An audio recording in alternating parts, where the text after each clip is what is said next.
আসসালামু আলাইকুম প্রিয় শিক্ষার্থীবৃন্দ। আজকে ক্লাস হবে অনার্স দ্বিতীয় বর্ষে ভৌত রসায়ন ২ অধ্যায় নাম্বার ১-এর গ বিভাগের একটি প্রশ্ন সমাধান করব। তার আগে বলে রাখি, আমরা যারা দ্বিতীয় বর্ষে রয়েছে ন্যাশনাল ইউনিভার্সিটি কম বেশি আজকে সবাই আমরা নোটিশ দেখেছি যে অনার্স দ্বিতীয় বর্ষে ফর্ম পূরণের ডেট দিয়ে দিয়েছে। অনেকের মধ্যে এটা নিয়ে বিভ্রান্ত সৃষ্টি হতে পারে যে কতদিন পর পরীক্ষা হতে পারে। তো জাতীয় বিশ্ববিদ্যালয় যেহেতু এখন সেশন জটের একটা পড়ে গিয়েছিল করোনার সময়, সেই সেশন জট থেকে তাড়াতাড়ি রিকভার করার জন্য পরীক্ষাগুলো খুব তাড়াতাড়ি নেওয়ার চেষ্টা করতেছে। তাই সম্ভাব্য ডেট খুব একটা বেশি দূরেও নেই, আবার খুব একটা বেশি কাছেও নেই। তো যে যতটুকু সময় আমরা হাতে পাচ্ছি ঠিক ততটুকু সময় নিজেদের পড়াশোনাটা কিভাবে গুছিয়ে নিতে তোমরা পারবে সেই বিষয়ে আমি আজকে ক্লাসে তোমাদের প্রথমেই বলে রাখবো। তো ফার্স্টে অনার্স দ্বিতীয় বর্ষে তোমরা যারা রয়েছো তোমাদের কম বেশি পড়াশোনার বিষয়ে আইডিয়া রয়েছে, কারণ তোমরা অনার্স প্রথম বর্ষ অলরেডি পাস করে তোমরা দ্বিতীয় বর্ষে উত্তীর্ণ হয়েছো। তো দ্বিতীয় বর্ষে তুলনামূলকভাবে প্রথম বর্ষে থেকে কম পড়তে হয়, কারণ হচ্ছে প্রথম বর্ষের সাবজেক্ট অনেক বেশি ছিল আর দ্বিতীয় বর্ষের সাবজেক্ট অনেক কম। দ্বিতীয় বর্ষে চেষ্টা করবে যে মেজর সাবজেক্টগুলো, নন মেজর, মেজর এবং আরেকটি সাবজেক্ট রয়েছে সেটা হচ্ছে ইংলিশ সাবজেক্ট, যেটা সবার রয়েছে। এই সবগুলো সাবজেক্টকেই তোমাদের সমান গুরুত্ব দিতে হবে। এর মধ্যে ইংরেজি যে সাবজেক্টটা রয়েছে, আমাদের ইংরেজি ক্লাস রয়েছে, আমরা প্রতি শুক্রবার করে আমাদের অনার্স কেমিস্ট্রি সলিউশন এই ফেসবুক পেজে ইংরেজি ফ্রি ক্লাস নিয়ে থাকি। যারা আজকে আমাদের লাইভে প্রথম জয়েন করেছো তারা অবশ্যই আমাদের পেজে বিভিন্ন ভিডিওগুলো একটু চেক করবে, তাহলে দেখতে পাবে যে এখানে ইংরেজি কয়েকটা ক্লাস নেওয়া আছে। তো আমরা প্রতি শুক্রবার করে ইংরেজি সাবজেক্টের ক্লাস নিব। যারা ইংরেজিতে শুধু পাস, যেহেতু শুধু পাস মার্কটাই সেখানে যোগ হবে, তাই ইংরেজির জন্য সেই ক্লাসগুলোই যদি কোনো স্টুডেন্ট করে এবং খাতায় নোট করে রাখে তাহলে সেখান থেকে সে ইংরেজিতে পাস করতে পারবে। সুতরাং ইংরেজি নিয়ে কোনো সমস্যা হবে না। এছাড়া ইংরেজি সাবজেক্টে হ্যান্ড নোট, ক্লাস রেকর্ড সব কিছুই আমাদের রয়েছে। এগুলো যাদের প্রয়োজন পড়বে তারা অবশ্যই আমাদের হোয়াটসঅ্যাপে অথবা আমাদের টেলিগ্রাম গ্রুপে যোগাযোগ করবে। এরপরে চলে আসি মেজর সাবজেক্ট। তো আমরা মেজর সাবজেক্টে একটু বেশি গুরুত্ব দিয়ে থাকি, কারণ মেজর সাবজেক্টের কোর্স বেশি রয়েছে। তো মেজর সাবজেক্টে আমাদের কোর্স রয়েছে ভৌত রসায়ন ২, যেমন আজকে আমাদের ভৌত রসায়ন ২-এরই ক্লাস রয়েছে। এছাড়া রয়েছে যৌগ রসায়ন ২, এছাড়া রয়েছে প্রতিনিধি মৌলসমূহের রসায়ন। এই তিনটা হচ্ছে আমাদের মেজর সাবজেক্টের কোর্স রয়েছে এবং এই ক্লাসগুলো খুবই অল্প সময়ে শুরু করা হয়েছে। খুব একটা বেশি আমরা সাবজেক্টগুলো পড়ানো শুরু করি। তাই যারা এখনও থেকে পড়া শুরু করতে চাচ্ছে যে আমার কোনো কিছুই শুরু হয়নি, আমি শুরু থেকে করতে চাই, তাহলে সেক্ষেত্রে তাদের জন্য আমাদের এই প্রস্তুতি ব্যাচ, কারণ আমরা এখানে শুরু থেকে শুরু করেছি। চাইলে যারা এই শুরু থেকে শুরু করতে চাও আমাদের এই পেইড ব্যাচের প্রস্তুতি ব্যাচের কোর্সটি নিতে পারো। এখানে রয়েছে 5টি সাবজেক্ট: ভৌত রসায়ন, যৌগ রসায়ন, প্রতিনিধি মৌলসমূহের রসায়ন, ক্যালকুলাস 2 এবং ফিজিক্স 3। নন মেজর রয়েছে 2টি এবং মেজর সাবজেক্ট রয়েছে 3টি। প্রত্যেকটা সাবজেক্টে আমরা অধ্যায়ভিত্তিক ক বিভাগের প্রশ্ন সাজেশন দিয়ে থাকবো। সেই সাজেশন যদি কোনো স্টুডেন্ট ফলো করে তাহলে সেখান থেকে ক বিভাগের প্রশ্ন 100% সে কমন পাবে যদি সে ভালো করে পড়ে। এরপর রয়েছে অধ্যায়ভিত্তিক খ বিভাগের প্রশ্ন। প্রত্যেকটা অধ্যায় থেকে আমরা বাছাইকৃত কয়েকটি খ বিভাগের প্রশ্ন সলভ করে দিব। প্রত্যেকটা অধ্যায় থেকে নির্দিষ্ট করে দেওয়া থাকবে যে 1 অধ্যায় থেকে এই কয়টা প্রশ্ন, 2 অধ্যায় থেকে এই কয়টা প্রশ্ন, 3 অধ্যায় থেকে এই কয়টা প্রশ্ন। ঠিক প্রত্যেকটা প্রশ্ন আবার সাজেশন থাকবে, উত্তর সহ রেকর্ড ক্লাস থাকবে, লাইভ ক্লাস থাকবে। এরপর রয়েছে গ বিভাগ এবং গাণিতিক প্রশ্নের সমাধান ভৌত রসায়নের জন্য। আর বাকি সাবজেক্টগুলোতে কোনো গাণিতিক প্রশ্ন হয় না, সেগুলোতে শুধুমাত্র গ বিভাগের থিওরিক্যাল যে প্রশ্ন বা সমীকরণ প্রতিপাদন প্রশ্ন এগুলো থাকে। তো সেক্ষেত্রে প্রত্যেকটারই সুন্দরভাবে যে প্রশ্নগুলো দেওয়া থাকবে সাজেশনে, প্রত্যেকটার উত্তরও দেওয়া থাকবে আমাদের ক্লাসের মাধ্যমে। এছাড়া যদি কারো কোনো প্রশ্ন থাকে তাহলে অবশ্যই কমেন্টে জানাবে। এখন দ্বিতীয় বর্ষে যেহেতু ফর্ম পূরণের ডেটটা দিয়ে দিয়েছে, সেক্ষেত্রে তোমরা চেষ্টা করবে যদি কোনো কোর্স না করো বা কারো কাছে এখন পড়ানোর সময় নেই, তো সেই ক্ষেত্রে নিজ দায়িত্বে কীভাবে পড়বে। নিজ দায়িত্বে পড়ার জন্য চেষ্টা করবে তোমাদের হাতের কাছে যার যে সাজেশন রয়েছে, ব্যতিক্রম অথবা রেনেসা অথবা মেন বই, যেটাই থাকুক না কেন, যেহেতু আমরা ন্যাশনাল ইউনিভার্সিটি স্টুডেন্ট, আমরা জানি যে বোর্ডের প্রশ্নই বারবার রিপিট হয়। মাঝে মধ্যে 1-2টা প্রশ্ন বোর্ডের বাইরে থেকে আসলেও বেসিক ভালো জানা থাকলে সেই প্রশ্নগুলো উত্তর দেওয়া সম্ভব হয়। তাই চেষ্টা করবে সাজেশন থেকে অধ্যায়ভিত্তিক প্রশ্ন পড়ার। অনেকেই কী করে একদম বইয়ের বা সাজেশনের শেষে গিয়ে বোর্ডের প্রশ্নগুলো পড়ে। তো বোর্ডে কিন্তু একটা অধ্যায়ের প্রশ্ন থাকে না, সবগুলো অধ্যায়ের প্রশ্ন কম্বিনেশন করে বোর্ডের প্রশ্নগুলো তৈরি করা হয়। তো সেক্ষেত্রে কোনো স্টুডেন্ট যদি একদম শেষে গিয়ে বোর্ডের প্রশ্নগুলো সলভ করা শুরু করে, এতে করে কি হবে, একটা প্রশ্ন উত্তর পড়লে এই অধ্যায়, আরেকটা প্রশ্ন অধ্যায় পড়লে আরেকটা অধ্যায়, এভাবে কি হয়, বেসিকটা ক্লিয়ার হয় না, শুধু প্রশ্নটুকুই সম্পর্কে তোমাদের জ্ঞান হতে পারে। কিন্তু যখন তোমরা অধ্যায়ভিত্তিক কয়েকটা প্রশ্ন মার্ক করে নিবে, তখন অলরেডি ওই কয়েকটা প্রশ্নের মধ্যে পুরো অধ্যায়ের বেসিক তোমাদের ক্লিয়ার হয়ে যাবে। এতে করে যে কোনো প্রশ্নই ঘুরিয়ে দেওয়া হোক না কেন তোমরা উত্তর করতে পারবে। তাই চেষ্টা করবে প্রথমে একটা সাজেশন হাতে নিবে। সাপোজ আমি দেখাচ্ছি, আমার হাতের কাছে একটা সাজেশন রয়েছে।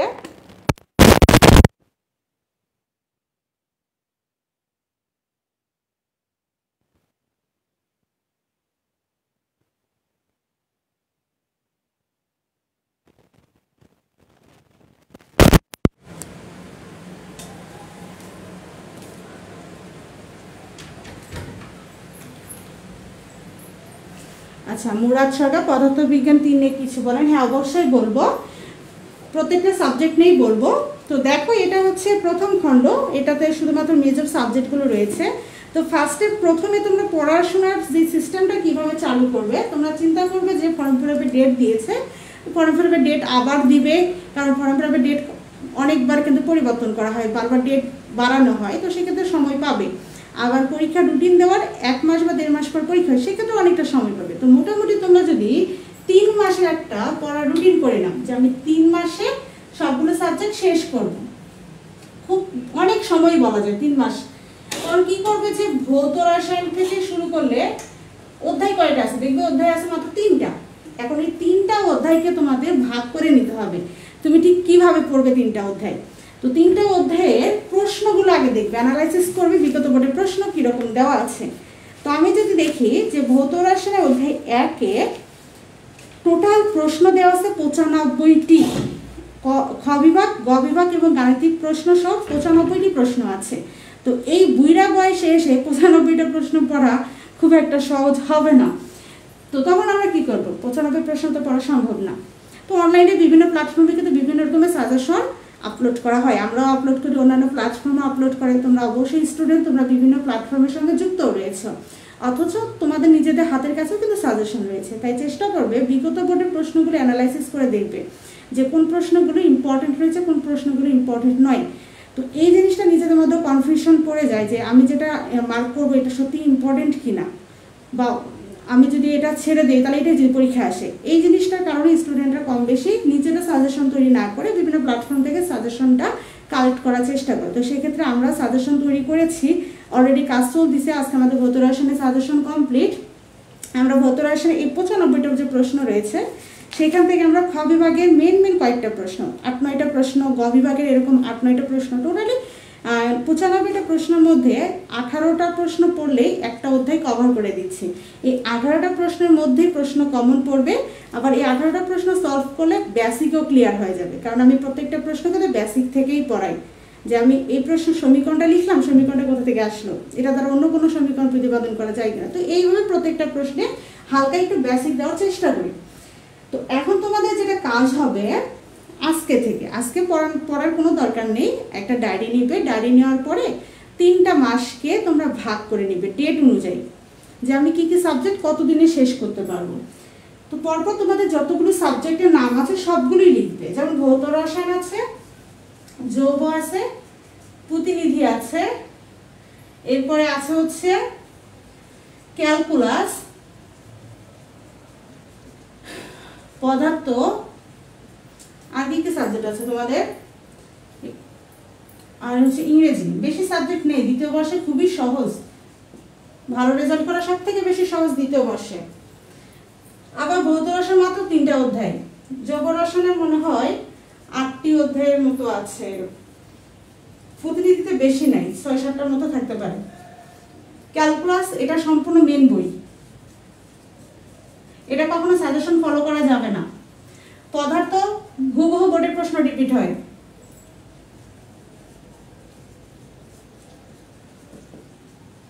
ইংরেজি এটা শুধুমাত্র নিয়ম শিখতে হবে, রুলস ফলো করতে হবে, মুখস্থ করলে হবে না। এখন দেখো শেষে থেকেই শুরু করি। ইংরেজিটা চিন্তা করার কোনো কারণ নেই, আমি প্রতি শুক্রবার করে ফ্রি লাইভ ক্লাস নিব, যারা ফ্রি লাইভ ক্লাসগুলো করবে প্লাস নোট করবে, তাহলে দেখবে ইংরেজিতে তুমি খুব সহজে পাস করবে। কারণ কি, ইংরেজিতে তোমাদের 2টা পার্ট পার্ট আছে, একটা হচ্ছে গ্রামাটিক্যাল পার্ট আর একটা হচ্ছে রাইটিং পার্ট। তো গ্রামাটিক্যাল পার্টেরও কিছু কিছু নিয়ম রয়েছে যেগুলো খুবই সহজ। যেমন আমরা হচ্ছে ছোটোবেলায় বলতে গেলে 9, 10 ইন্টারমিডিয়েটে কিন্তু preposition, article, right from verb এগুলো পড়েছিলাম। তবে অনার্সে কিন্তু এগুলো নেই। অনার্সে আবার অন্য কিছু কিছু আইটেম রয়েছে, WH কোশ্চিন, এগুলো মোটামুটি 9-10 ছিল, কিন্তু এগুলো আবার তোমাদের অনার্স আছে, WH কোশ্চিন রয়েছে, সিনোনিম, অ্যান্টোনিম, বিভিন্ন ধরনের হচ্ছে মেইন আইডিয়া, সাপোর্টিং আইডিয়া, কিছু কিছু জিনিস রয়েছে যেগুলো তোমরা এর আগে পড়ো নাই, 9-10-এ পড়ো নি। তো সেই ক্ষেত্রে কী হবে, গ্রামাটিক্যাল অংশটুকু থেকে মিনিমাম কয়েকটুকু মার্ক ক্যারি করতে পারলেও সব থেকে বেশি মার্ক তোমরা পাবে হচ্ছে রাইটিং পার্ট থেকে। আর রাইটিং পার্টে এই বয়সে এসে 120টা 150টা করে মুখস্থ করার দরকার নেই। প্যারাগ্রাফ বলো বা অ্যাপ্লিকেশন বলো, লেটার বলো, পোস্টার বলো, স্লোগান বলো, তো এগুলোরও কিন্তু নিয়ম রয়েছে। যারা এর আগের ক্লাসগুলো আমার দেখেছে ইংরেজিতে, দেখবে যে ধরো পোস্টারে একটা নিয়ম শিখলে সব পোস্টার লেখা যাবে, স্লোগানের একটা নিয়ম পড়লে সব স্লোগান লেখা যাবে, অ্যাপ্লিকেশনের একটা নিয়ম শিখলে সব ধরনের অ্যাপ্লিকেশন লেখা যাবে। তো এই নিয়ম শিখবে, বেশি বেশি করে ইংরেজি নিয়ম শিখবে। আর বিগত কয়েকটা বোর্ড সেখান থেকে জাস্ট হচ্ছে প্রশ্ন সলভ করবে আর কি, প্রশ্ন সলভ করবে, সেখান থেকে মোটামুটি ট্রান্সলেশন জিনিসগুলো কমন আসে। ওটা আমি পরবর্তীতে বলে দেবো যে ইংলিশ থেকে বোর্ডের প্রশ্ন থেকে কি কি আদৌ কমন আসে, কি কি আসে না। এরপরে চলে যাও যে পদার্থ একদম সম্পূর্ণ এটা নন মেজর সাবজেক্ট, যেহেতু এই নন মেজর সাবজেক্টে কোনো চিন্তা করারই দরকার নেই। সম্পূর্ণ সাজেশন বের করে দেখবে যে হ্যাঁ প্রথম অধ্যায় দেখবে যে বিগত বোর্ডে কী কী প্রশ্ন আসছে, 2023 সালে যেগুলো আসছে ওগুলো বাদ দিবা, যে বিগত বোর্ডের প্রশ্ন কয়েকটা হচ্ছে মার্ক করে নিবা, নেওয়ার পরে প্রশ্নগুলো সলভ করবা। যে প্রশ্ন পারবে না, বুঝতে অসুবিধা হবে, ছবি তুলে আমাদের টেলিগ্রাম গ্রুপে দিয়ে দিবে যে এই প্রশ্নটা এই জায়গায় বুঝতে পারতেছি না, আমি যতটা সম্ভব চেষ্টা করবো বুঝিয়ে দেওয়ার। তাই সম্পূর্ণ চেষ্টা করবো ফিজিক্সের ক্ষেত্রে আগে বোর্ডের প্রশ্নগুলো সলভ করা। ফিজিক্স নিয়ে চিন্তা করার কোনো কারণই আমি দেখি না। ফিজিক্স নিয়ে একটা প্রবলেম হয়, সেটা হচ্ছে ফিজিক্স মানেই হচ্ছে সবগুলো সমীকরণ প্রতিপাদন।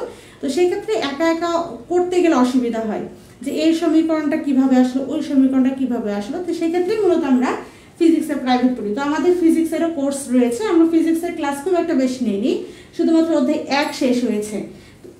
তাই চাইলে যদি ফিজিক্সে যাদের সমস্যা, আমাদের এই প্রস্তুতি ক্লাসে ভর্তি হতে পারো, কারণ এখানে ফিজিক্স শুরু থেকে শুরু করা হবে। এরপরে চলে যাব ক্যালকুলাসের জন্য যেই স্টুডেন্ট সাজেশন ফলো করবে সে মানে নিশিরামদের বাস খাওয়ার মতো একটা অবস্থায় পড়ে যাবে। সবসময় চেষ্টা করবে ক্যালকুলাসের মেন বই ফলো করা, কখনোই সাজেশন ফলো করবে না। মেন বই ফলো করলে কি উপকার হবে বলি, ধরো আমরা হচ্ছে 19 অঙ্ক করেছিলাম এরকম, a স্কোয়ার মাইনাস বি স্কোয়ারে কিন্তু অঙ্ক করেছিলাম। a square minus B square সূত্র a plus B whole square a minus B whole square.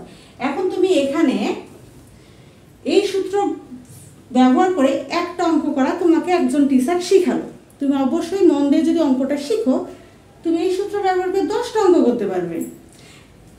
কিন্তু তুমি সাজেশন যখন ফলো করবে, এই অঙ্ক দিয়ে একটা অঙ্ক, এই সূত্র দিয়ে একটা অঙ্ক করলা, শিখলা, আবার আরেকটা সূত্র দিয়ে আরেকটা অঙ্ক দেখতেছো পরেরটাতে, আবার 3 নম্বর অঙ্কটা আছে আরেক অধ্যায়ের আরেক সূত্র ব্যবহার করে, এতে করে কি হবে, এলোমেলো হয়ে যাবে, বেসিক ক্লিয়ার হবে না। তাই চেষ্টা করবে ক্যালকুলাস মেন বই ফলো করবে।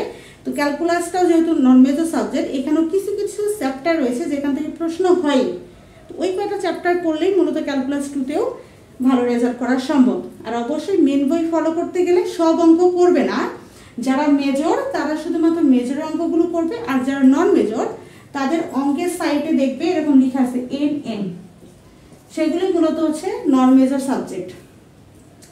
এরপরে হচ্ছে প্রতিনিধি মৌলসমূহের রসায়ন। প্রতিনিধি মৌলসমূহের রসায়ন সবসময় বোর্ডের প্রশ্ন থেকেই রিপিট হয়, আর প্রতিনিধি মৌলসমূহের রসায়নটি মূলত অনার্স প্রথম বর্ষে অজৈব রসায়ন। এই অজৈব রসায়ন নাম পরিবর্তন করে দ্বিতীয় বর্ষে দেওয়া আছে প্রতিনিধি মৌলসমূহের রসায়ন।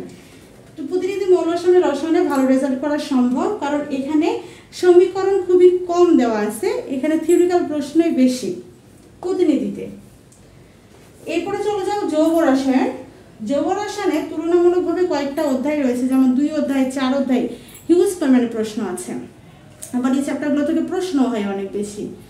জৈব রসায়নের ক্ষেত্রেও প্রত্যেকটা চ্যাপ্টার থেকে প্রশ্ন মার্ক করে নিতে হবে, গুরুত্বপূর্ণ প্রশ্ন, এবং সেই প্রশ্নগুলি বেশি বেশি করে রিভিশন করতে হবে।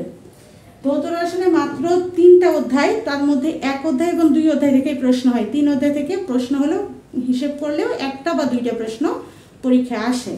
তো বেশিরভাগ ক্ষেত্রে 1 অধ্যায় এবং 2 অধ্যায় থেকে আসে। এখানে আবার একটা হচ্ছে লজিক্যাল ব্যাপার রয়েছে। গত বছর যদি 2 অধ্যায় থেকে বেশি প্রশ্ন হয়, তাহলে এই বছর আবার 1 অধ্যায় থেকে বেশি হবে। আবার গত বছর যদি 1 অধ্যায় থেকে বেশি হয়, তাহলে পরের বছর কি 2 অধ্যায় থেকে বেশি প্রশ্ন হয়। তাই ভৌত রসায়নের ক্ষেত্রে খুবই সহজ 3টা অধ্যায় থেকে প্রশ্ন মার্কিং করে পড়া। এখন এই যে সাবজেক্টগুলো রয়েছে, তোমাকে চেষ্টা করতে হবে তুমি ঠিক কতদিনে শেষ করতে পারবে। তুমি সময় নিবে, হাতে তোমার 3 মাস সময় আছে। 3 মাসের জন্য অধ্যায়গুলো হিসাব করে নিয়ে তারিখভাবে তোমার একটা রুটিন তৈরি করবে যে ভৌত রসায়ন আমি 3টা অধ্যায় আছে, প্রথম অধ্যায়ের প্রশ্ন আমি মার্ক করে নিয়েছি ধরো 19টা, এই 19টা প্রশ্ন আমি শেষ করবো, প্রথম অধ্যায় শেষ করবো 4 দিনে।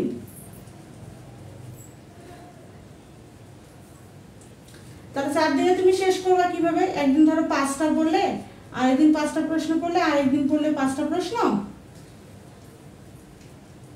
আরেকদিন পড়লে কয়টা ধরো 15, 4টা হচ্ছে 19টা। তাহলে একদিন 5টা পড়লে, আরেকদিন 5টা পড়লে, আরেকদিন 5টা পড়লে, আরেকদিন 5টা পড়লে, 4 দিনে একটা অধ্যায় শেষ হলো। আবার পরের অধ্যায় দেখলে এরকম 19টা বা 20টা আছে, ওটা তুমি 4 দিনে পড়লা। লাস্টের অধ্যায় 3 অধ্যায় প্রশ্ন কম, ওটা 2 দিনে শেষ করলা। তাহলে অলরেডি তোমার 1 সপ্তাহের মধ্যে একটা সাবজেক্টই শেষ হয়ে যাচ্ছে। আবার জৈব রসায়নটা হিসাব করে নিলে যে তোমার অধ্যায় কয়টা আছে আর প্রত্যেকটা অধ্যায় থেকে তুমি কয়টা করে প্রশ্ন নিচ্ছ। ধরো প্রথম অধ্যায়ে জৈব রসায়নের প্রশ্ন খুবই কম এবং প্রথম অধ্যায় থেকে প্রশ্ন খুব একটা বেশি হয় না, হলেও খ বিভাগে প্রশ্ন হয়। ধরো টোটাল প্রশ্ন আছে 2 নম্বর অধ্যায়ে অনেক বেশি প্রশ্ন থাকে, ধরো 2 অধ্যায়ের প্রশ্ন আছে এরকম 15টা, এটাকে তুমি হিসাব করে নিলে 3 দিনে 2 অধ্যায় শেষ করবে। তো 3 5 15, প্রত্যেক দিন 5টা 5টা করে। এইভাবে সকালে 2টা বা 3টা সাবজেক্ট নিলে, দুপুরে 1টা বা 2টা সাবজেক্ট নিলে, আর রাতে চেষ্টা করবে ক্যালকুলাস করার জন্য, মানে ম্যাথ প্রত্যেক দিনই করার চেষ্টা করবে। তো রুটিনটা সম্পূর্ণ নিজের উপর নির্ভর করে, তাই রুটিনটা নিজেদের মতো করে তৈরি করে নিতে হবে। আর যদি রুটিন তৈরি করে নিতে না পারো, তো সেক্ষেত্রে আমি গাইডলাইন দিতে পারি, আমার সঙ্গে তোমরা অবশ্যই পরবর্তীতে টেলিগ্রাম গ্রুপে যোগাযোগ করতে পারো যে রুটিন কিভাবে তৈরি করতে হয়। এ বিষয়ে আমি যতটা পারি তোমাদের সাহায্য করব। আর এছাড়াও যারা 2য় বর্ষের স্টুডেন্ট আজকে ক্লাসে জয়েন আছো, তোমরা আমাদের পেজে রেগুলারই থাকবে, তাহলে দেখতে পাবে যে পেজে আমরা 2য় বর্ষের বিভিন্ন সাজেশন আপলোড করি। ক বিভাগের সাজেশন আপলোড করি, কখনো খ বিভাগের সাজেশন আপলোড করি, কখনো গ বিভাগের সাজেশন আপলোড করি। আবার সব সাজেশন তো আর ফ্রি ফেসবুক আপলোড করা হয় না, সেগুলো আবার পেইড ব্যাচে সম্পূর্ণ ফ্রিভাবে দেওয়া হয়, গোছানোভাবে দেওয়া হয়। তো সেই ক্ষেত্রে সবসময় যদি পেজে ফোকাস রাখা হয়, তাহলে কম বেশি সাজেশনগুলো ফলো করলেও সেখান থেকে প্রশ্নগুলো নিজেদের সাজেশনে মার্ক করে করে নিয়ে পড়তে পারো। আর এছাড়া যেহেতু আমাদের অনার্স 2য় বর্ষের এই ব্যাচটা সম্পূর্ণ নতুন ব্যাচ, আমি আগে থেকে একটু স্লো পড়ানোর চেষ্টা করেছি, কারণ জানি যে ফর্ম ফিল আপের ডেট দিলে বাচ্চারা বেশি আগ্রহ দেখায়। তো এই যে ফর্ম ফিল আপের ডেট দিয়েছে, এখন বাচ্চারা এখন পড়াশোনা অ্যাক্টিভ হবে। আর এখনই আমি এই 2য় বর্ষের প্রস্তুতি ব্যাচের যে পদক্ষেপগুলো নিব, প্রথম পদক্ষেপ হচ্ছে সাজেশন। অলরেডি আমার আজকের মধ্যে ভৌত রসায়ন সাজেশন কমপ্লিট। এখানে প্রত্যেকটা অধ্যায়ের ক বিভাগের প্রশ্ন, শুধু ওগুলোই পড়তে হবে, ওগুলো বাহির আর পড়তে হবে না। খ বিভাগের প্রশ্ন থাকবে, উত্তর আমি সমাধান করে দেব। সেম গ বিভাগের প্রশ্ন থাকবে, উত্তরের সমাধান করে দেব। এইভাবে জৈব রসায়ন, প্রতিনিধি মৌলসমূহের রসায়ন, ক্যালকুলাস 2 এবং ফিজিক্স 3,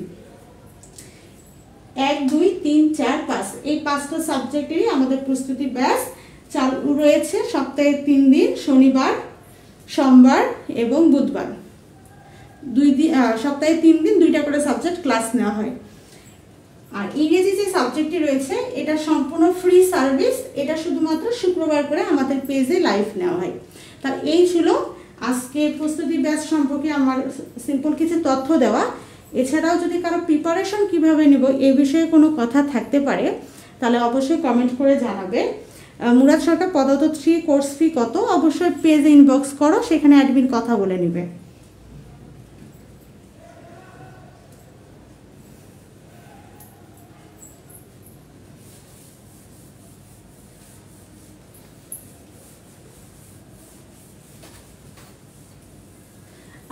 লাইভ ক্লাসে যারা জয়েন করেছো অনার্স দ্বিতীয় বর্ষ অথবা প্রথম বর্ষ অথবা তৃতীয় বর্ষ বা চতুর্থ বর্ষ, যে বর্ষে হোক না কেন, তোমরা যারা নিবন্ধন পরীক্ষা দিতে ইচ্ছুক তারা স্কুল 2 পর্যায়ে নিবন্ধন দিতে পারবে। স্কুল পর্যায়ে একটা, স্কুল 2 পর্যায়ে একটা, কলেজ পর্যায়ে একটা। অনার্স শেষ হলে কলেজ পর্যায়ে পরীক্ষা দিতে পারবে, স্কুল পর্যায়ে পরীক্ষা দিতে পারবে। আর ইন্টারমিডিয়েটের যে সার্টিফিকেট, তোমরা এই সার্টিফিকেট দিয়ে স্কুল 2 পর্যায়ে পরীক্ষা দিতে পারবে। তো স্কুল 2 পর্যায়ে পরীক্ষা দেওয়ার জন্য হয়তো অনেকের কাছে কম বেশি গাইড নেই বা ভালো গাইডলাইন নেই। তো সেক্ষেত্রে আমরা একটা হোয়াটসঅ্যাপ গ্রুপ করেছি, সেখানে আমাদের পেজেরই যারা স্টুডেন্ট রয়েছে, আমাদের পেইড ব্যাচে যারা স্টুডেন্ট রয়েছে তারা যেন কিছু একটা করতে পারে। তো সেক্ষেত্রে আমরা ফ্রি একটা অনলাইন সেবার ব্যবস্থা করেছি। একটা স্বপ্ন সৈনিক শিক্ষক নিবন্ধন একটা হোয়াটসঅ্যাপ গ্রুপ করেছি, সেখানে তোমরা চাইলে জয়েন করতে পারো আমাদের পেজে। সেই হোয়াটসঅ্যাপ গ্রুপের ফ্রি লিঙ্ক দেওয়া আছে, সেখানে ক্লিক করলে সরাসরি তোমরা হোয়াটসঅ্যাপ গ্রুপে যুক্ত হয়ে যাবে। সেই হোয়াটসঅ্যাপ গ্রুপে প্রত্যেক দিন 100টা করে MCQ দেওয়া হয়। 100টা করে MCQ যদি কেউ প্রত্যেক দিন পড়তে থাকে তাহলে কম বেশি 1 মাসের মধ্যে কিন্তু অনেকগুলো MCQ সে পড়তে পারবে। পরবর্তীতে যখন নতুন গাইড বের হবে, নতুন গাইড যখন তোমরা হাতে পাবে তখন নিজেরাই পড়তে পারবে। তো যতদিন পর্যন্ত হাতে গাইড নেই ততদিন পর্যন্ত আমি প্রত্যেকটা দিন আমার কাছে যে গাইডগুলো রয়েছে সেখান থেকে ছবি তুলে সেই গ্রুপে স্টুডেন্টদের দিয়ে দিচ্ছি, তারা সেখান থেকে প্রশ্নগুলো পড়ে নিচ্ছে। তাই চেষ্টা করবে ডিপার্টমেন্টে পড়ার পাশাপাশি বেশি করে জবের প্রস্তুতি নেওয়া। ডিপার্টমেন্টের পড়াটুকু শুধুমাত্র সার্টিফিকেট অর্জনের জন্যই সীমাবদ্ধতা, কারণ চাকরির ক্ষেত্রে আগে প্রিলিটাই তোমাদের টিকতে হয়, যে চাকরিতেই যাও। আর প্রিলি মানে বাংলা, ইংরেজি, সাধারণ জ্ঞান, আদার্স অন্যান্য সাবজেক্ট। লিখিত গিয়ে নিজের সাবজেক্টটা কাজে লাগে। তাই আগে প্রিলির জন্য এই এখন থেকে অনার্স লাইফ থেকে নিজেকে চাকরির প্রস্তুতির জন্য তৈরি করো। একটু হালকা হলেও সময় বের করে জবের কিছু কিছু পড়া পড়বে। আর যারা লিখিত পরীক্ষার জন্য ভালোভাবে প্রিপারেশন নিতে ইচ্ছুক তারা অবশ্যই ডিপার্টমেন্টের সাবজেক্টটা শুধু পাস করার জন্য পড়বে না। শর্টকাট সিলেবাস বা সাজেশন ফলো করে সাময়িক একটা ভালো রেজাল্ট বা সাময়িক পাস মার্ক তুলতে পারবে, কিন্তু পরবর্তীতে গিয়ে যখন তুমি লিখিত পরীক্ষা দিবে জবের, তখন কিন্তু তোমাকে এই অনার্সের সাবজেক্টগুলো থেকেই প্রশ্ন করা হবে। তখন কিন্তু তোমাকে পুনরায় আবার সবগুলো প্রশ্ন পড়তে হবে। এতে করে কি হচ্ছে, তোমাকে 2 বার কষ্ট করতে হচ্ছে। তো একটা বাংলা প্রবাদ আছে, কাঁচাই না নোয়ালে বাস, পাকলে করে ঠাস ঠাস। তো তখন সেরকম অবস্থা হবে। তাই সময় যখন এখনই আছে, তাই নিজ নিজ ডিপার্টমেন্টের পড়াগুলো অধ্যায় ভিত্তিক পড়ার চেষ্টা করবে। তাহলে তোমাদের বেসিকটাও ক্লিয়ার হবে, ডিপার্টমেন্টের জন্য ভালো একটা রেজাল্ট আসবে, আবার জবের জন্য আগে থেকে তোমাদের প্রস্তুতিটা এক ধাপ এগিয়ে থাকবে।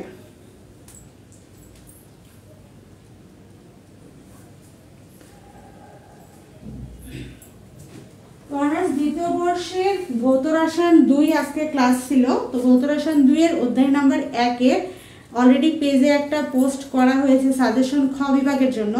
খ বিভাগে শুধুমাত্র ওই কয়টা প্রশ্নই পড়ে নেবে। ওই কয়টা প্রশ্নের মধ্যে খ বিভাগের প্রশ্ন কমন পাবে।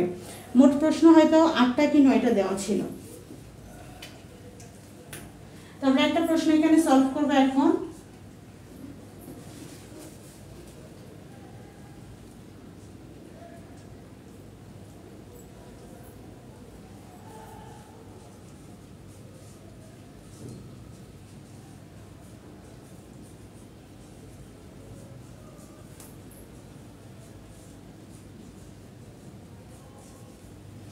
একটি আদর্শ গ্যাসের জন্য Cp - Cv ইকুয়াল R, অথবা প্রশ্নটা এভাবেও আসে ইকুয়াল ধ্রুবক। এখন এই দুইটা প্রশ্নের মধ্যে বেশি ইম্পর্টেন্ট হচ্ছে এটা। এটা একটা খুব একটা বেশি ইম্পর্টেন্ট না, তবে এটা বেশি ইম্পর্টেন্ট। একটি আদর্শ গ্যাসের জন্য Cp - Cv ইকুয়াল R অথবা Pv গামা ইকুয়াল ধ্রুবক। প্রশ্নটা অনার্স প্রথম বর্ষও ছিল, অনার্স দ্বিতীয় বর্ষও আছে, আবার এটা তোমরা ফিজিক্স 3তেও পাবে, আবার এই প্রশ্নটা প্রথম বর্ষ ফিজিক্স 1এও পাবে, আবার এই সেম প্রশ্নটা ইন্টারমিডিয়েটে যারা আছে তারা ইন্টারমিডিয়েটে ফিজিক্স 2 প্রথম অধ্যায়েও পাবে। এখন আমরা এটা প্রতিপাদন করব। আমরা প্রথমে তাপগতিবিদ্যার সূত্র জানি।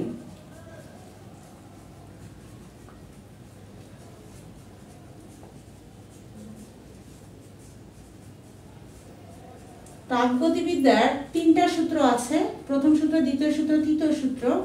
আমরা তাপগতিবিদ্যার প্রথম সূত্র হতে জানি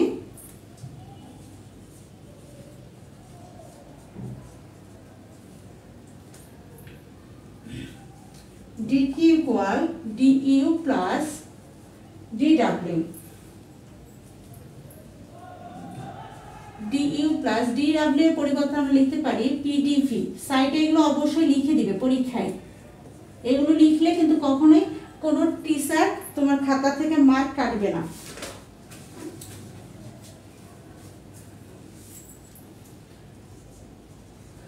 এখন দেখো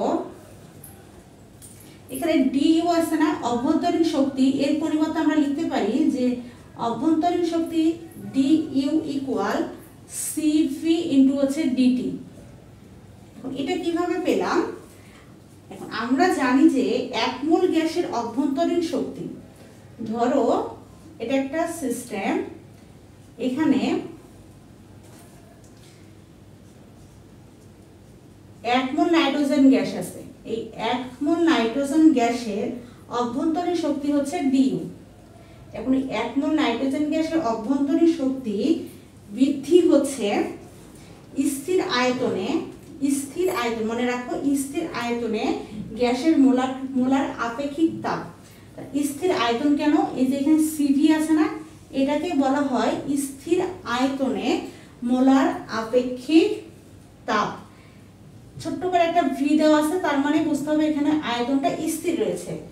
স্থির আয়তনে মোলার আপেক্ষিক তাপ তাপমাত্রা বৃদ্ধির গুণফলের সমান।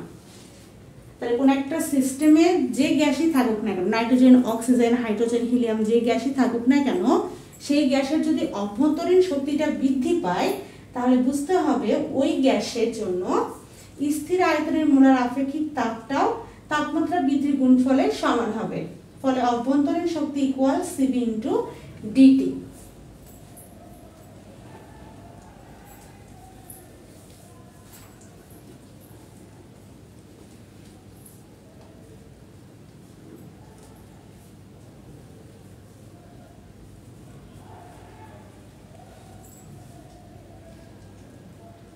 এরপরে হচ্ছে এটাকে 1 নম্বর সমীকরণ দিতে পারো।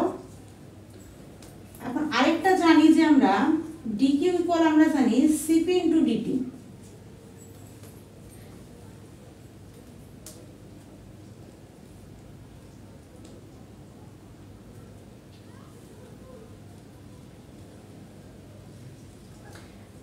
আবার ধরো কোন একটা সিস্টেমে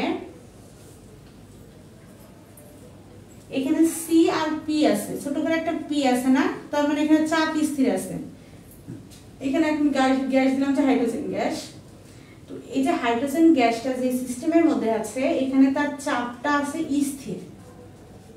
এখন এই স্থির চাপে হাইড্রোজেন গ্যাস বা অন্য যে কোনো গ্যাসের তাপমাত্রা যদি আমি বৃদ্ধি করতে চাই তাহলে এখানে যে তাপমাত্রাটা বৃদ্ধি করব সেই প্রয়োজনীয় তাপই স্থির চাপে মোলার আপেক্ষিক তাপ। ঠিক সেম একইভাবে এটা যেরকম ছিল অভ্যন্তরীণ শক্তি cv ইনটু dt এর গুণফলের সমান, ঠিক সেরকম এখানেও dq হবে স্থির চাপে মোলার আপেক্ষিক তাপ এবং তাপমাত্রা বৃদ্ধির গুণফলের সমান। এখন এই দুইটা মান আমি 1 নম্বরে বসাবো। তাহলে এখন du ও dq এর মান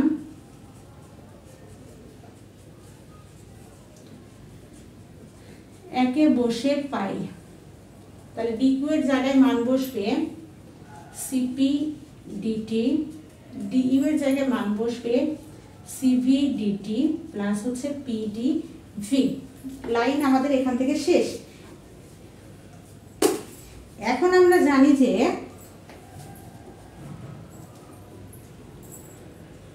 এখন আমরা 1 মোল গ্যাসের জন্য আমরা জানি 1 মোল গ্যাসের জন্য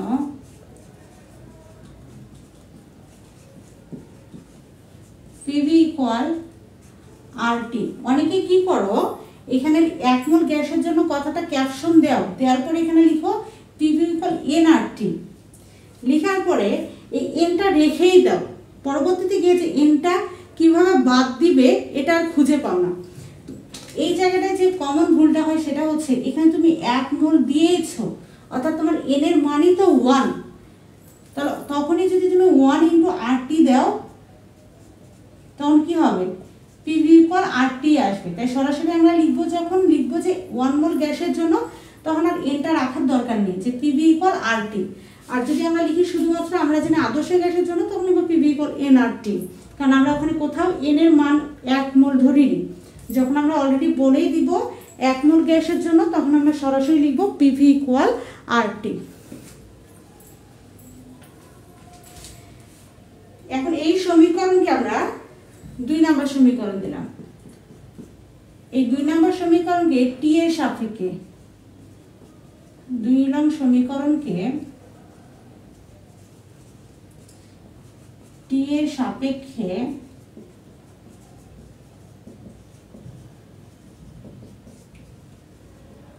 অন্তরীকরণ করে পাই। টি এর সাপেক্ষে অন্তরীকরণ করে পাই। ওকে, তাহলে D by DT PV equal D by DT equal হচ্ছে আর টি। তাহলে এখানে পি আর ভি গুণ অবস্থায় আছে, গুণ অবস্থায় থাকলে ইউভি সূত্র বসে, ইউকে রেখে ভিকে ডিফারেন্সিয়াল, সূত্র অনুসারে একটা প্লাস, ভিকে রেখে ইউকে ডিফারেন্সিয়াল। সূত্রে প্লাস তখনই বসবে যখন ইউভি সূত্রটা গুণ অবস্থায় থাকবে, আর মাইনাস সূত্র অনুসারে তখনই বসবে যখন ইউভি সূত্রটা ভাগ অবস্থায় বসবে। তো যেহেতু এখানে পি আর ভি গুণ অবস্থায় আছে তাই এখানে গুণের সূত্রটা হবে ইউভি সূত্র। ইউভি 2টা সূত্র আছে, একটা গুণের একটা ভাগের।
তাহলে এখানে P DV by DT equal R, যেখানে হচ্ছে চাপ হচ্ছে স্থির, একবারে লাইনটা করলাম যে চাপ স্থির,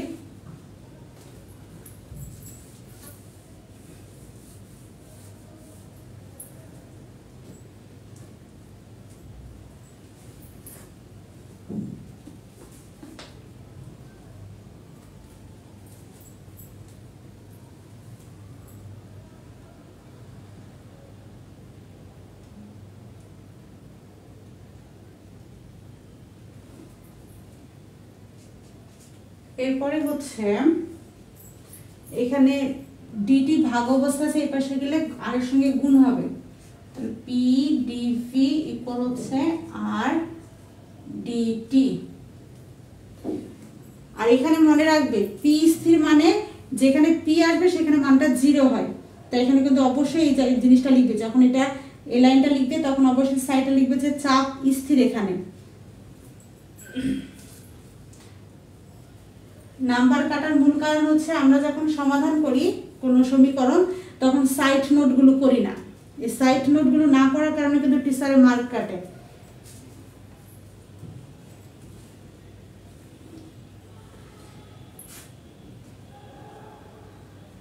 এখন এই যে পিডিভির মান পেলাম না, এখন পিডিভি এর মান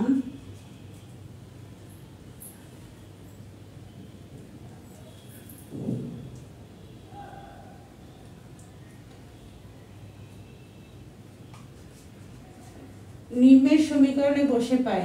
আমি যেহেতু আগে সমীকরণটা ওখানে দেইনি তাই নিম্নের লিখলাম,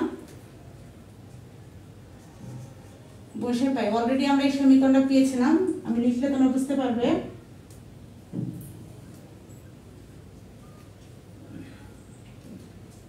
সিপি ডিটি ইকুয়াল হচ্ছে সিভি ডিটি প্লাস হচ্ছে পিডিভি। আমরা ডিইউ এবং ডিকিউ এর সমীকরণ মান 1 নম্বর সমীকরণে বসিয়ে এই সমীকরণটা পেয়েছিলাম। তো এই সমীকরণটাকে 2 নম্বর সমীকরণ দিবে আর এই সমীকরণটাকে 3 নম্বর সমীকরণ দিবে। তাহলে এখানে লিখবে যে পিডিভি এর মান 2 নম্বর সমীকরণে বসিয়ে পাই। আমি যেহেতু লাইনটা আগে মিশে দিয়েছি তাই ওখানে আমি কিন্তু লিখিনি যে 2 নম্বর সমীকরণ। তোমরা চাইলে এখানে 2 নম্বর সমীকরণটাকে দিবা, এটাকে 3 নম্বর সমীকরণ দিবা। 3 নম্বর সমীকরণ দিলে এখানে আবার লিখবে যে 3 নম্বর সমীকরণকে টি এর সাপেক্ষে অন্তরীকরণ করে পাই। তো এই সমীকরণগুলো নিজের সুবিধা অনুযায়ী দিবে।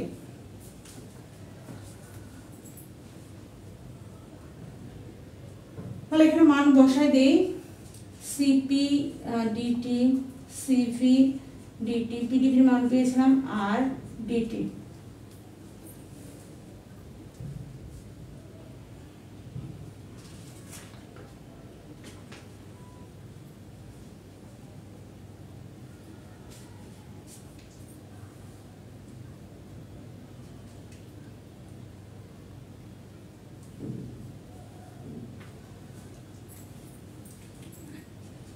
এখন হচ্ছে সিপি ডিটি ডিভাইডেড হচ্ছে ডিটি, সিভি ডিটি ডিভাইডেড হচ্ছে ডিটি প্লাস আর ডিটি ভাগ হচ্ছে ডিটি। এখানে সাইড নোট করবে, উভয় পক্ষে ডিটি দ্বারা ভাগ করে পাই, উভয় পাশে ডিটি দ্বারা ভাগ করে পাই। তাহলে এডিটি এডিটি কেটে যাবে, এডিটি এডিটি কেটে যাবে, ডিটি ডিটি কেটে যাবে। তাহলে থাকবে সিপি ইকুয়াল সিভি প্লাস আর। আমাদের সমীকরণ ছিল এটা সিপি মাইনাস সিভি। তাহলে এখানে সিভিটা ওই পাশে আছে, এই পাশে নিয়ে আসলে মাইনাস হবে। তাহলে সিপি মাইনাস সিভি ইকুয়াল আর। এটা আমাদের প্রমাণ করতে বলেছে। তাহলে এটি আদর্শ গ্যাসের জন্য প্রমাণিত, সিপি মাইনাস সিভি ইকুয়াল হচ্ছে আর। আবার যদি পরীক্ষায় তুমি পড়ে গেছো এভাবে সিপি মাইনাস সিভি ইকুয়াল আর, কিন্তু এখানে প্রশ্নটা মাইনাস দিল না, এখানে দিয়েছে যে সিপি গ্রেটার দেন সিভি, এরকম দিয়েছে। তো সেই ক্ষেত্রে কি প্রমাণ করতে হবে? সেম জিনিসই কিন্তু একইভাবে সমীকরণটা প্রতিপাদন করবে। শেষে গিয়ে বলতে হয় যে যেহেতু সার্বজনীন বা মোলার গ্যাস ধ্রুবক, এটা হচ্ছে আমাদের মোলার গ্যাস ধ্রুবক আর, এই মোলার গ্যাস ধ্রুবক আর সর্বদা একটি ধনাত্মক রাশি, সুতরাং সিপি গ্রেটার দেন সিভি। অর্থাৎ সমস্ত ক্যালকুলেশন সবগুলো একই থাকবে। লাস্টে গিয়ে যখন এটা না দিয়ে এরকম বলা থাকবে তখন শুধু বলতে হবে যে যেহেতু মোলার গ্যাস ধ্রুবক আর একটি ধনাত্মক রাশি, সুতরাং আমরা বলতে পারি যে সিভি গ্রেটার দেন সিভি। তো এই বিষয়গুলো কিন্তু সমস্যা হয় যে পড়ে গেছে একরকম, পরীক্ষায় গিয়ে আসছে অন্যরকম, এটা কিন্তু কখনোই হয় না। মূল কথা হচ্ছে সেম প্রশ্নই থাকে, শুধু একটু ঘুরিয়ে দেয়, তখন গিয়ে অসুবিধায় পড়তে হয়। তাই অধ্যায় ভিত্তিক করলে কিন্তু অসুবিধাগুলো আর হয় না।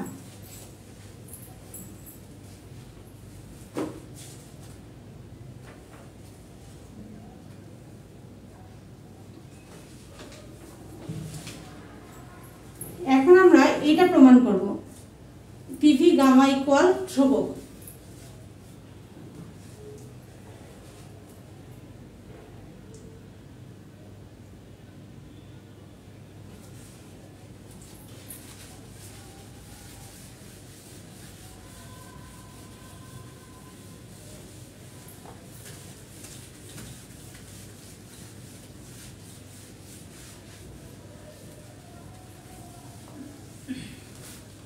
দেখো 2 নম্বর প্রশ্ন, একটি আদর্শ গ্যাসের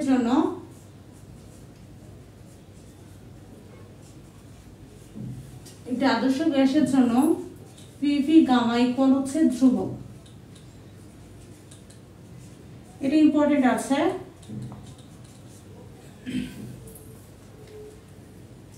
সেম আগের মতোই তাপগতিবিদ্যার প্রথম সূত্র হতে জানি,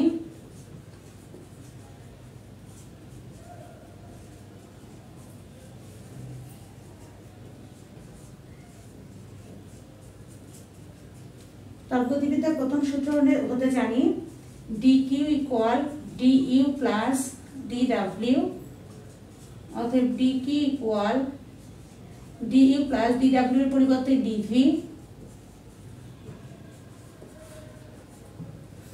আবার dq এর পরিবর্তে আমরা বসাতে পারবো cp ইনটু dt, আর du এর পরিবর্তে হচ্ছে cv dt pdv।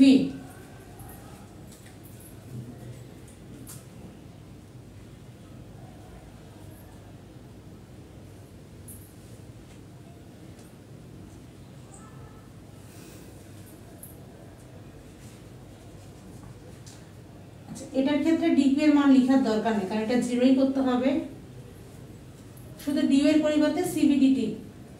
এখন রুদ্ধতাপীয় প্রক্রিয়ায় dq এর মান 0 হয়, তাহলে আমরা এখানে কি লিখতে পারি, অতএব 0 equal cv dt plus pdv, বা cv dt প্লাস pdv, 0টাকে ওই পাশে দিলাম 0। এখন এক মোল গ্যাসের জন্য আমরা জানি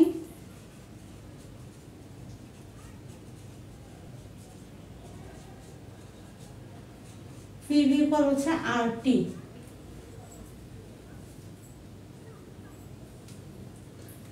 এটাকে দিলাম 1 নম্বর সমীকরণ, এটাকে দিলাম 2 নম্বর সমীকরণ, এটাকে দিলাম 3 নম্বর সমীকরণ। এবং 3 নং সমীকরণকে t এর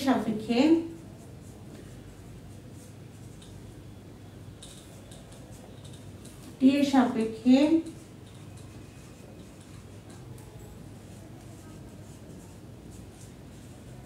অন্তরীকরণ করে পাই,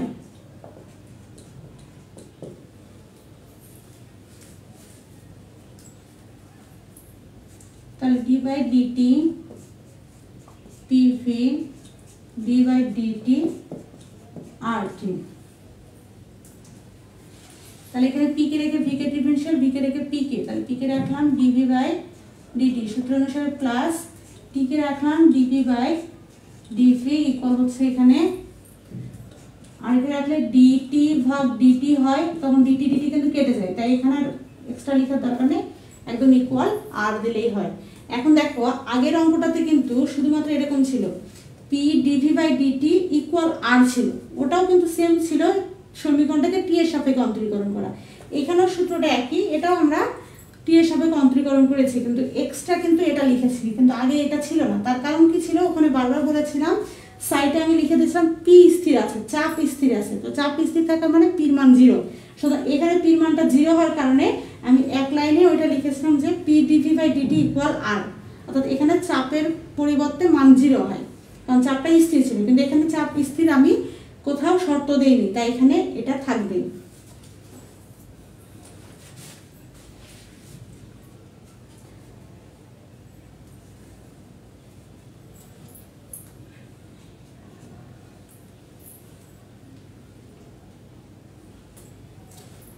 এখানে টি কেন, এখানে ভি, এখানে টি, পি কে রেখে ভি কে, ভি কে রেখে পি কে।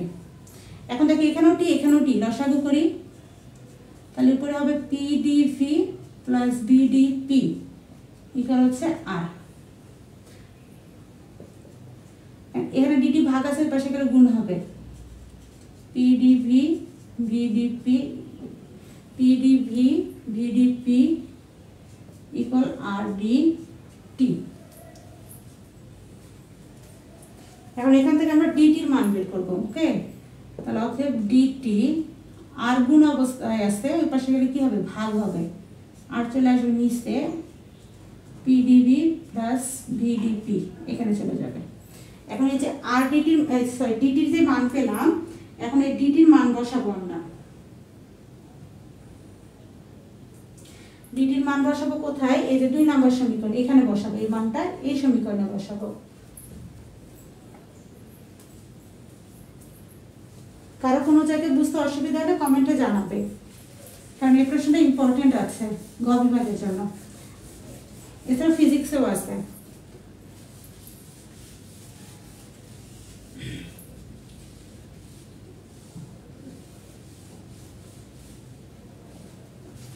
তো এখন আমরা এই সমীকরণে মানটা বসাবো। তা লিখবে এখানে উপরে ডিটি এর মান 2 নং সমীকরণে বসিয়ে পাই।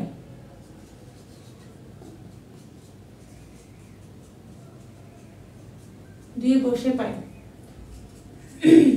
সিভি ডিটি মান ছিল পিডিভি ভিডিপি ইকুয়াল হচ্ছে ডিটি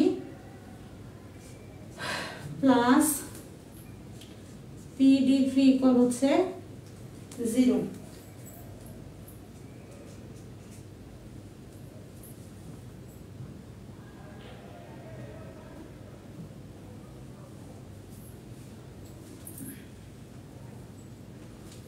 এখানে আর ছিল, এখন এটা পুরোটা লসাগু করব। তার নিচে থাকবে আর, সিবি গুণ হয়ে যাবে উপরে CB PDV plus CV VDP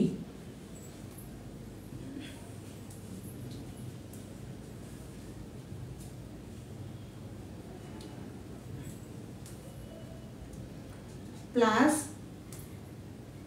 এখানে সরাসরি আর চলে যাবে আর পিডিভি ইকুয়াল হচ্ছে 0। লসাগু তো করতে আমরা পারি। এখানে সিবি উপরে অংশের সঙ্গে গুণ ছিল, তাই সিবি উপরে অংশ দ্বারা গুণ করে দিলাম, পিডিভির সঙ্গে আর পিডিভির সঙ্গে গুণ করে দিলাম। আর এখানে আর লসাগু নিয়েছি, তাহলে আর আর আর ভাগ করলে 1 হয়, 1 এর সঙ্গে উপরের অংশটুকু গুণ করলে যা আছে তাই হয়। আর এখানে কিছু না, মানে একটা কি আছে 1 আছে, তাহলে এই ক্ষেত্রে কি হয় আরটা সরাসরি পি ডিভির সঙ্গে গুণ হয়ে যাবে, তখন কি হবে আর পি ডিভি হবে। তো এগুলা লসাগু তোমরা ছোট ক্লাসে শিখেছো, এগুলো বোঝানোর কিছু নেই। এখন এখানে আর ভাগ আছে, এর পাশে গেলে 0 এর সঙ্গে গুণ হয়, 0ই হয়। তাহলে এখানে আমরা লিখবো CV V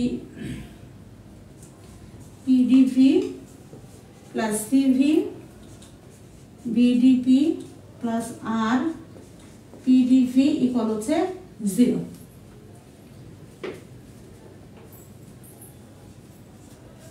CV PDV plus CV VDP plus R এর একটা সূত্র আমরা জানি, এর আগে যেটা সমাধান করলাম সিপি মাইনাস সিভি ইকুয়াল আর, এই সূত্রটা এখানে বসাবো।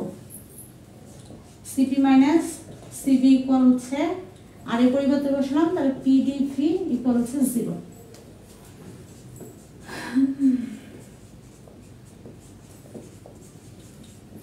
গুণ করে দিব CP PDV plus minus minus CV PDV equal হচ্ছে 0। এটা এটা কেটে যাচ্ছে, থাকে এখানে CV VDP plus CP PDV equal হচ্ছে 0।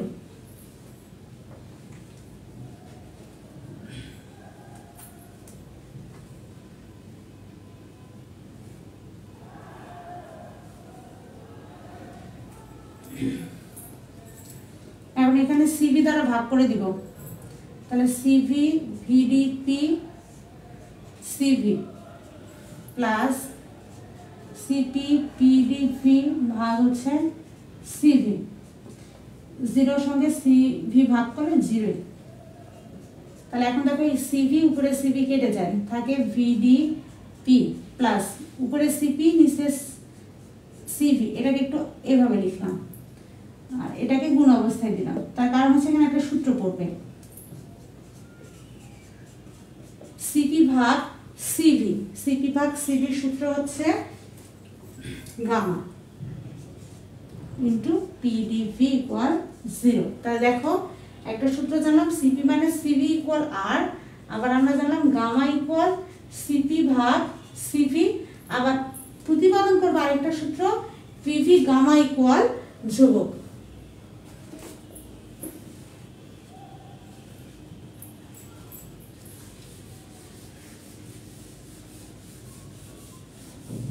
এখানে অবশ্যই সাইডে লিখবে, নাহলে আবার টিচার ভাবে সিভি কোথা থেকে আসলো নিচে, সাইডে লিখবে উভয় পক্ষকে সিভি দ্বারা ভাগ করে পাই। আবার এখানে সাইডে লিখবে যে গামা ইকুয়াল সিপি ভাগ সিভি। অবশ্যই সাইড নোট করবে, জ্যামিতিতে যেভাবে করতে হয় সিদ্ধান্ত দিতে হয় ঠিক সেরকম।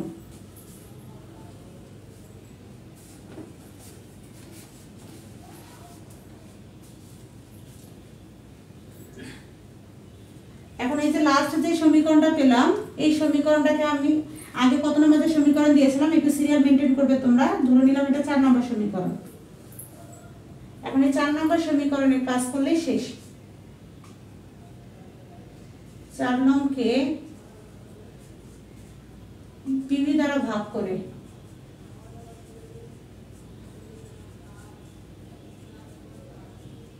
করে দেই।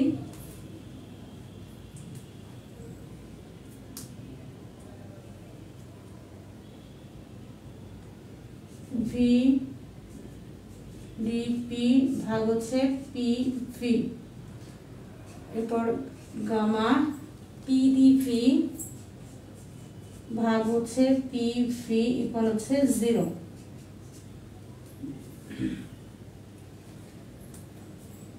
এভি কেটে গেল। এখন অনেকে বলে করে কি এভি কেটে দেয়, আবার এইপিও কেটে দেয় না। এখানে ডিপি যখন দেওয়া আছে তখন এই ডিপি আর এই পির মধ্যে পার্থক্য আছে। এটা হচ্ছে ক্ষুদ্র আর এটা হচ্ছে ক্ষুদ্র নয়। আমরা কখনোই এই পির সঙ্গে এই ডিপি কে কাটতে পারবো না। যদি ডির সামনে পিটা থাকতো তাহলে পিপি কাটতে পারতাম, যেহেতু এখানে ভিটা সামনে আছে আর এখানেও ভি আর ভি কাটতে পারবো, কারণ ভির সামনে এখানে কোনো ডি নাই, ছোট আয়তন নেই, ক্ষুদ্র আয়তন নেই, তাই এভি কেটে যাবে। আর এই চাপ আর এইখানকার চাপটা কাটবে না, তাই এখানে এটা থাকবে যেমন ভাগ ছিল তেমনই, ডিপি ভাগ পি।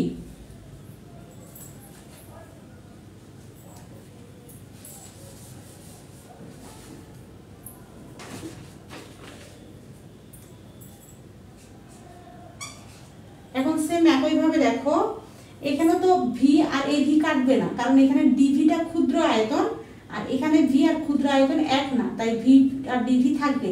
কাটা যাবে কি, এখানেও চাপ যেমন নিচের চাপটাও ঠিক তেমনই, তাই পিপি কেটে যাবে, তাই থাকবে ডিভি বাই ভি ইকুয়াল 0। এটাকে দিলাম 5 নম্বর সমীকরণ। এখন 5 নংকে যোগজীকরণ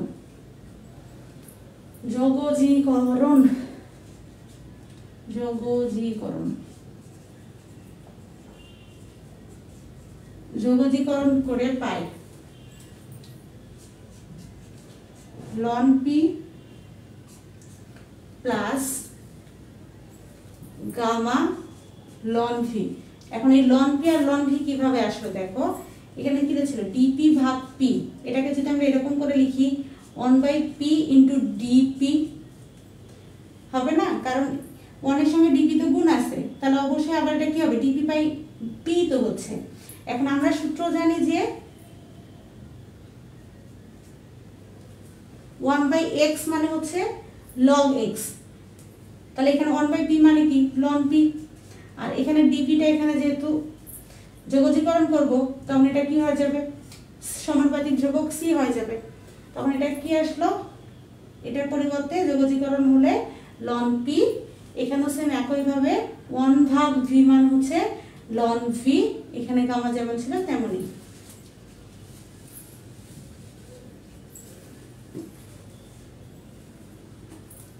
ইকুয়াল হচ্ছে 0। 0 কে করলে তো 0 থাকবে না, এটাকে যোগজীকরণ করলে ধ্রুবক হবে, ধ্রুবক।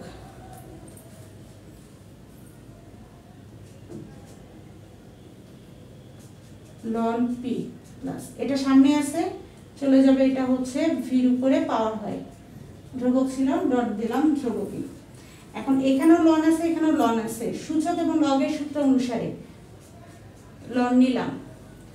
যদি যোগ থাকে তাহলে কি হয়, গুণ হয়, তাহলে এখানে পি আর ভি গুণ হবে, পি ভি গুণ ভির উপরে গামা আছে, গামা থাকবে, এটা হচ্ছে ধ্রুবক।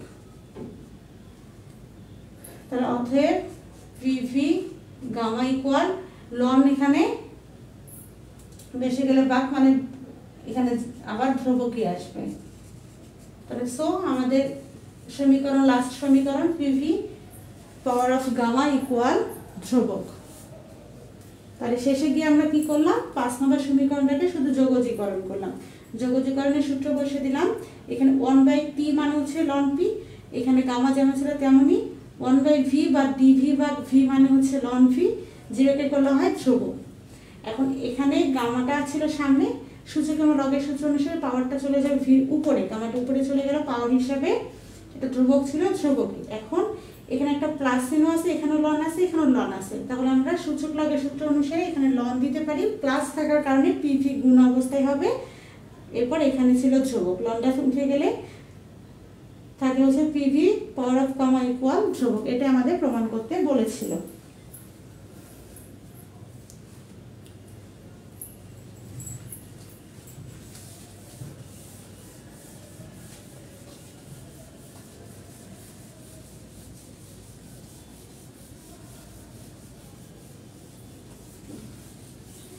এই সবগুলো প্রশ্ন কিন্তু আমাদের সিলেবাসে বা সাজেশন যেটা আছে সেখানে কিন্তু ইনক্লুড করে দেওয়া আছে। আমরা আমাদের সাজেশন থেকে প্রশ্নগুলো সলভ করতেছি, ক্লাস শেষ হলে এগুলো আবার চলে যাবে আমাদের পেইড ব্যাচের রেকর্ড গ্রুপে।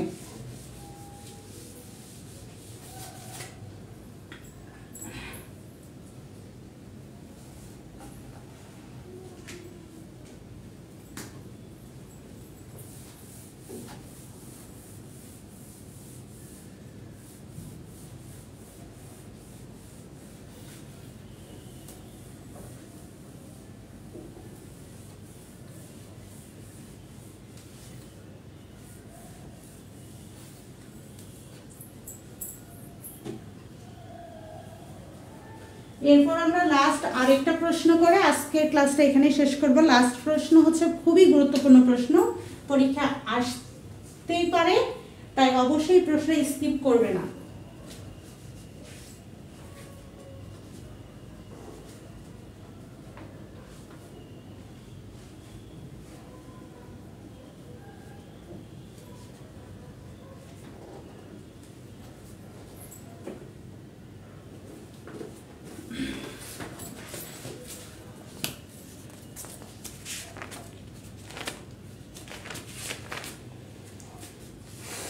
প্রশ্ন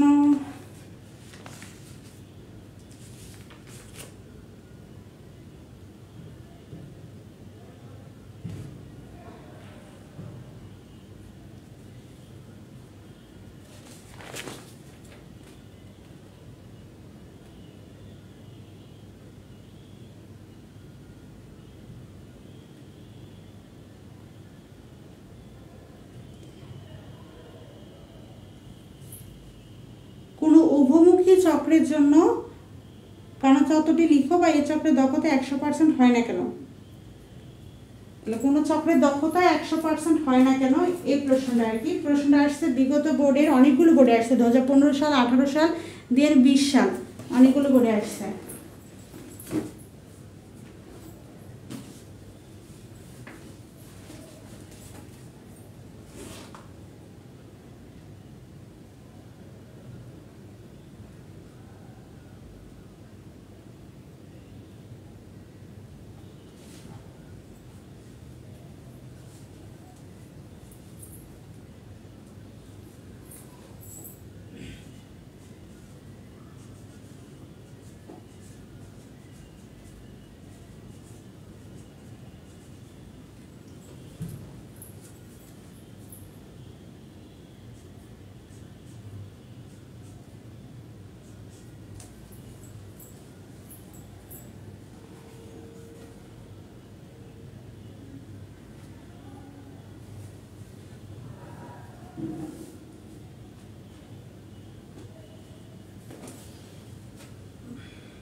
কর্মদক্ষতা 100% হয় না কেন। এখন এই প্রশ্নে অনেকগুলো ভাগ আছে, যে কার্যচক্রের কর্মদক্ষতা 100% হয় না কেন, অথবা কোনো চক্রের দক্ষতা বা কর্মদক্ষতা 100% হয় না কেন, অথবা কার্যচক্রের কর্মদক্ষতা সমীকরণটি প্রতিপাদন করো। বিভিন্নভাবে প্রশ্নটা আসতে পারে, তবে উত্তর হচ্ছে একই। তবে দেখো এটা সমাধান।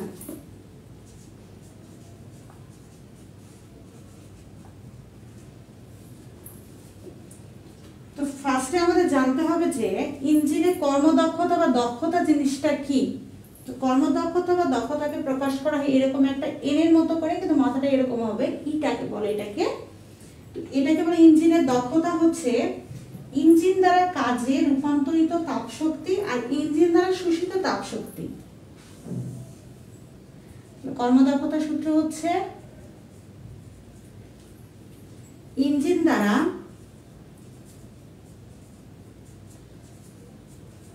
কাজে রূপান্তরিত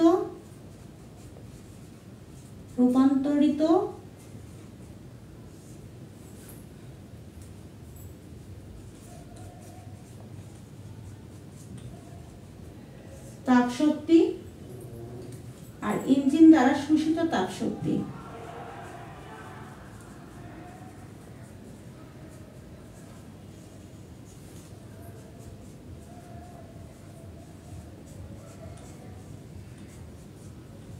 শোষিত তাপ শক্তি, তাহলে কোন ইঞ্জিনের কর্মদক্ষতা হচ্ছে ইঞ্জিন দ্বারা কাজে রূপান্তরিত তাপ শক্তি আর ইঞ্জিন দ্বারা শোষিত তাপ শক্তি। এখন ধরো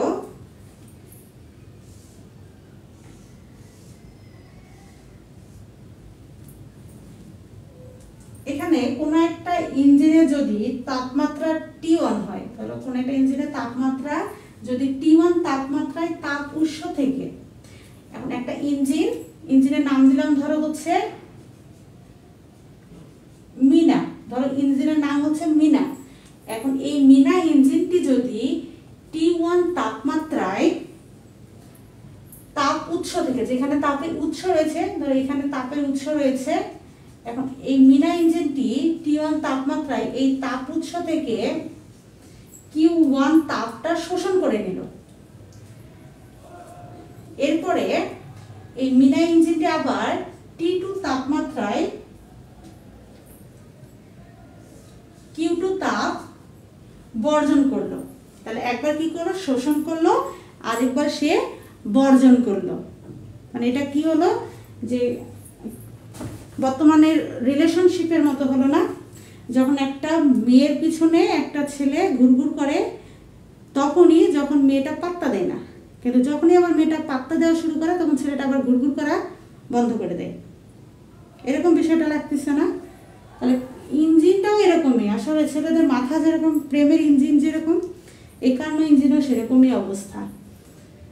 মনে রাখবে এইভাবে যে একটা মেয়ে পিছনে একটা ছেলে ততদিন পর্যন্ত হ্যাংলার মতো পড়ে থাকে যতদিন পর্যন্ত মেয়েটা তাকে অ্যাকসেপ্ট করে না। যখন অ্যাকসেপ্ট করবে তখন ছেলেটা আর কেয়ারও করবে না, পাত্তাও দেবে না, ফোন দিলেও তাকে পাওয়া যাবে না। ঠিক সেরকমই এখানেও প্রথমে কি করলো, এই ইঞ্জিনটা তাপ উৎস থেকে T1 তাপমাত্রায় Q1 তাপটা শোষণ করে নিল। শোষণ করে নেওয়ার পর আর তো কাজ শেষ, এখন তো আর সে শোষণ করবে না, আর তো মেয়েটার পিছনে ঘোরার প্রয়োজন নেই, পড়ে গেছে। তো তখন কি করবে, আরেকজনের পিছনে দৌড়াবে। তাই আরেকজনের পিছনে দৌড়াতে গেলে তো আগের জনটাকে কি করতে হবে, সম্পর্কটা একটু স্লো করে দিতে হবে। তখন কি করবে, T1 তাপমাত্রায় Q1 কে বাদ দিয়ে ওই Q2 পরিমাণ তাপটা আবার বর্জন করবে। পুরাতন সম্পর্কটা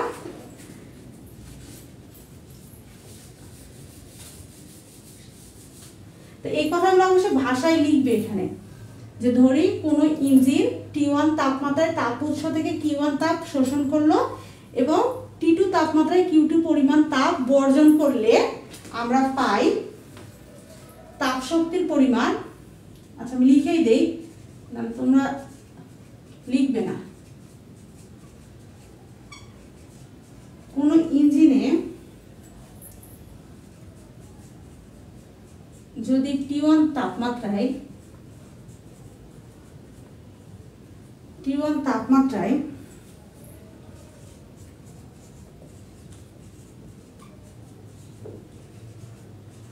তাপ উৎস থেকে Q1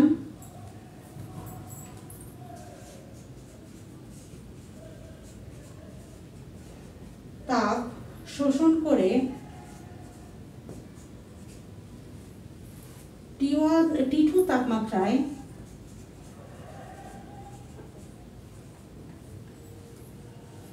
Q2 তাপ বর্জন করে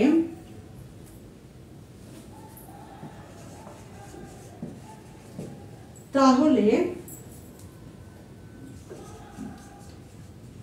ইঞ্জিন দ্বারা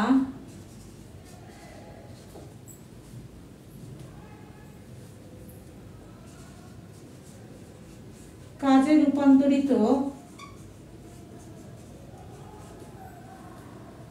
তাপশক্তির পরিমাণ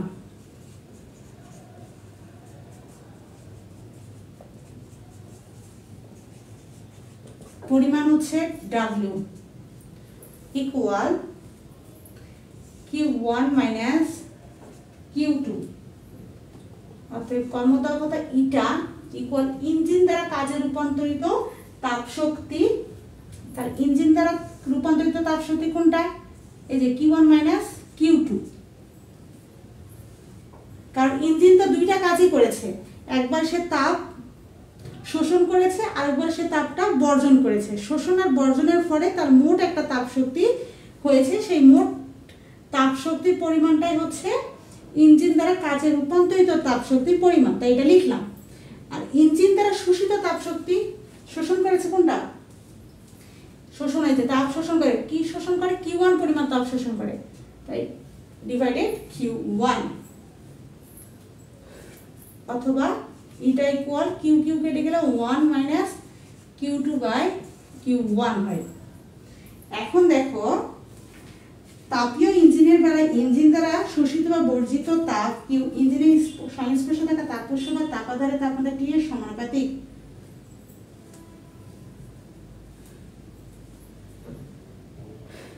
এখন Q ডিভাইডেড T ধ্রুব সংখ্যা, Q ডিভাইডেড T ধ্রুব সংখ্যা হলে তাপীয় ইঞ্জিনে একটি পূর্ণ চক্রের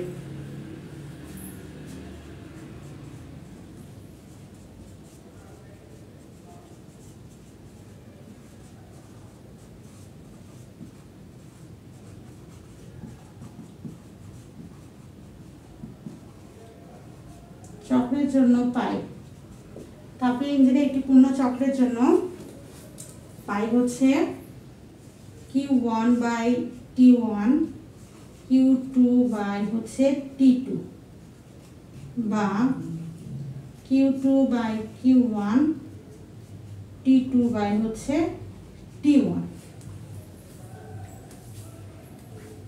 তাহলে এখানে আমরা এই মানটা বসাতে পারি Q2 বাই Q1 এর পরিবর্তে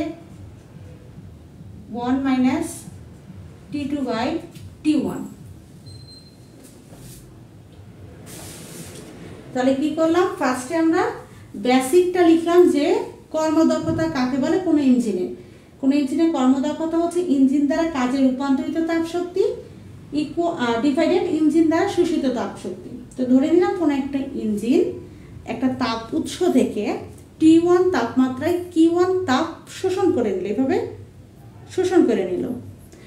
এরপরে T2 তাপমাত্রায় Q2 পরিমাণ তাপ আবার সে বর্জন করলো, অর্থাৎ ছেড়ে দিল। তাহলে ইঞ্জিন টোটালি কি কি কাজ করলো? একবার তাপ গ্রহণ করলো, একবার তাপটা ছেড়ে দিল। এই পুরোটাই হচ্ছে ইঞ্জিন দ্বারা কাজে রূপান্তরিত তাপ শক্তির মান। সো এখানে Q1 মাইনাস Q2, নিচে হচ্ছে ইঞ্জিন দ্বারা শোষিত তাপ শক্তি, শোষণ করেছিল কি পরিমাণ শক্তি? Q1 পরিমাণ শক্তি, তাই নিচে ডিভাইডেড Q1। এরপর Q1 divided Q1 minus Q2 by Q1 করলে Q1 কেটে যায়, তাই এখানে কেটে গেলে 1 হয় মাইনাস Q2 বাই Q1। এখন যদি Q ডিভাইডেড T একটা ধ্রুব সংখ্যা হয়, তাহলে সেই ক্ষেত্রে আমরা একটি তাপীয় ইঞ্জিনের পূর্ণ চক্রের জন্য আমরা লিখতে পারি যে Q1 by T1 equal Q2 by T2। এখান থেকে লিখতে পারি Q2 by Q1 equal T2 by T1। আর এটি গুণ করলে আবার উপরের লাইনটাই ফিরে পাবে। তাহলে এখানে Q2 বাই Q1 ছিল, তো এটার মান আমরা এখান থেকে পেলাম যে T2 বাই T1, মান বসাই দিলাম T2 বাই T1, তাহলে 1 মাইনাস T2 বাই T1। তো এগুলো কিন্তু অঙ্ক তোমরা ইন্টারমিডিয়েটে করেছিলে, এরকম সূত্র ব্যবহার করেছে অনেক জায়গায়। এটার মান Q1 1 minus T2 by T1, এই সূত্র বসিয়ে কর্মদক্ষতার মান বের করেছিলেন। যখন তাপমাত্রার মান দেওয়া থাকে তখন আমরা এই সূত্র ফলো করে কোন ইঞ্জিনের কর্মদক্ষতার মান বের করি। আবার যদি Q এর মানগুলো দেওয়া থাকে শোষিত শক্তি বা বর্জিত শক্তি, তখন আবার গিয়ে আমরা 1 মাইনাস Q2 ডিভাইডেড Q1 এই সূত্র ব্যবহার করে অঙ্ক করতাম। তো ওই জিনিসটাই কিন্তু ইন্টারে পড়ায় আবার অনার্সে বসছে, সায়েন্সে কোনো পরিবর্তন হয় না আর কি।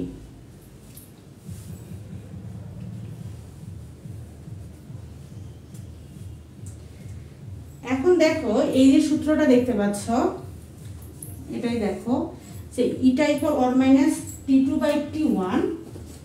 এখন এই ক্ষেত্রে ইঞ্জিনের কর্মদক্ষতাটা শুধুমাত্র তাপ উৎস এবং তাপ গ্রাহক অর্থাৎ তাপ T2 এবং T1 এর উপরে নির্ভরশীল, অন্য কোনো চলক বা অন্য কোনো রাশি তো এখানে নেই, শুধু TT অর্থাৎ তাপ আছে, একটা তাপ উৎস আছে আর একটা হচ্ছে তাপ গ্রাহক আছে। তাহলে এখানে ইঞ্জিনের কর্মদক্ষতা শুধু তাপ উৎস এবং তাপ গ্রাহকের উপরেই নির্ভরশীল, অন্য কারো উপরই নির্ভর করে না। এছাড়াও আবার এই সমীকরণে দেখা যাচ্ছে যে কোনো দুটি তাপমাত্রার মধ্যে, তো এখানে দুইটা তাপমাত্রা রয়েছে, একটা T1 তাপমাত্রা একটা T2 তাপমাত্রা, তো যে কোনো দুটি তাপমাত্রার মধ্যে সকল প্রত্যাবর্তী ইঞ্জিনের কর্মদক্ষতার মান সমান হয়। তাহলে এই ক্ষেত্রে যদি কোনো ইঞ্জিনের তাপ বর্জনও না হয়, তাপ যদি গ্রহণও না হয়, তাহলে এখানে অবশ্যই কি হবে, W এর মান কি হবে, 0 হবে, কারণ তাপ গ্রহণও হলো না, এটাও 0 হলো এটাও 0 হলো। W ইকুয়াল 0 মানে 0 মানে কি, W মানে 0। তাপ যদি গ্রহণও না হয় বর্জনও না হয় তাহলে W এর মানও কি হয়ে যাবে, 0 হয়ে যাবে।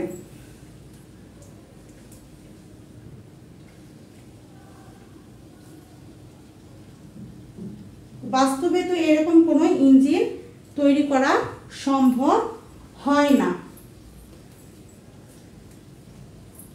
আবার উপরোক্ত সমীকরণে, এই যে সমীকরণ দেখতে পাচ্ছ, এই সমীকরণে আবার কি T1 greater than T1 minus T2, তো কাজেই ইঞ্জিনের দক্ষতা কখনোই 100% হয় না।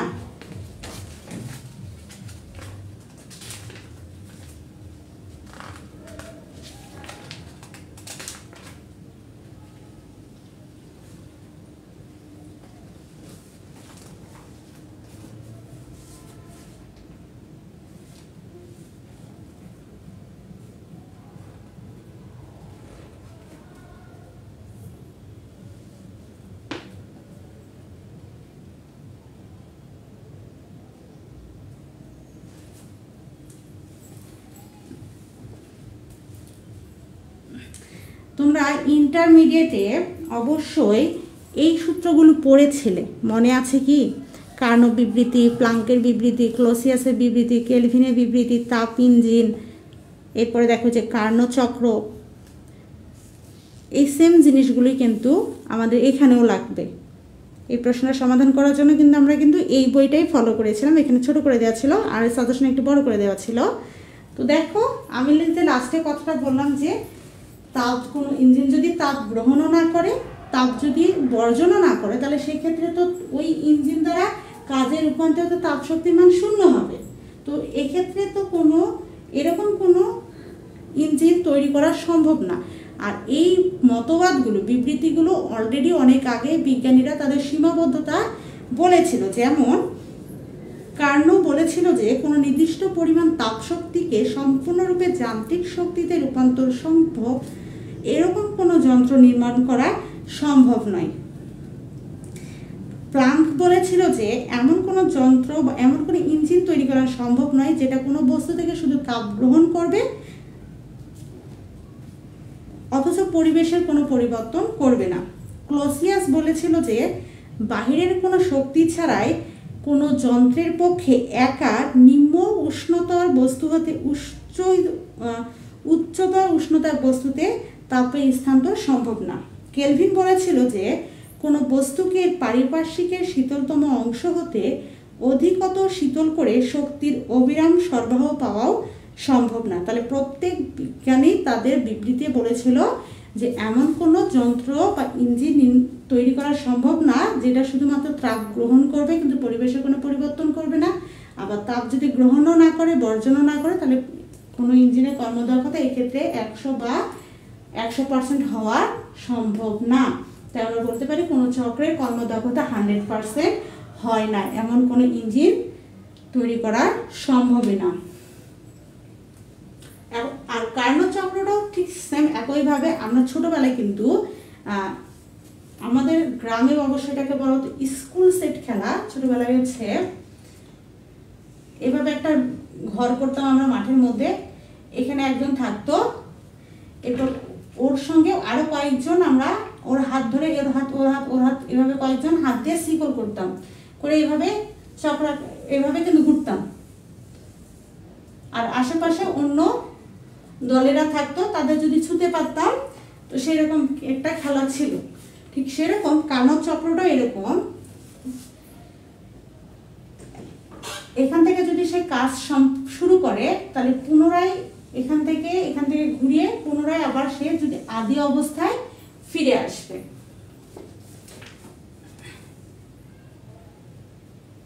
তাহলে যে বিশেষ প্রক্রিয়ায় একটি আদর্শ ইঞ্জিন তথা কার্নো ইঞ্জিন অবিরাম শক্তি সরবরাহ করে যদি পুনরায় আদি অবস্থায় ফিরে আসতে পারে তাহলে তাকেই বলা হয় কার্নোট চক্র। কার্নোট চক্রে প্রত্যাবর্তী প্রক্রিয়ার মাধ্যমে কার্যনির্বাহী বস্তু থেকে তাপ গ্রহণ করে নির্দিষ্ট চাপ, আয়তন ও তাপমাত্রা হতে আরম্ভ করে এটি সমষ্ণ প্রসারণ ও একটি রুদ্ধতাপের প্রসারণ ও একটি সমস্য সংকোচন ও একটি রুদ্ধতাপের সংকোচনের মাধ্যমে তাপের কিছু অংশ কাজে রূপান্তরিত করে এবং বাকি কিছু অংশ বর্জন করে আদি অবস্থায় ফিরে আসে। যেটা আমরা প্রথমেই বললাম যে কোনো একটা ইঞ্জিন যদি কাজ করা শুরু করে তখন সে কি করবে, ইঞ্জিন দ্বারা কিছু পরিমাণ তাপ উৎস থেকে সে কিছু পরিমাণ তাপ শোষণ করবে, আবার কিছু পরিমাণ তাপ সে বর্জন করবে। এভাবেই সে যে অবস্থা থেকে যাত্রা শুরু করেছিল পুনরায় আবার সে সেই অবস্থায় ফিরে আসবে। আর এটাই হচ্ছে কার্নোট চক্র।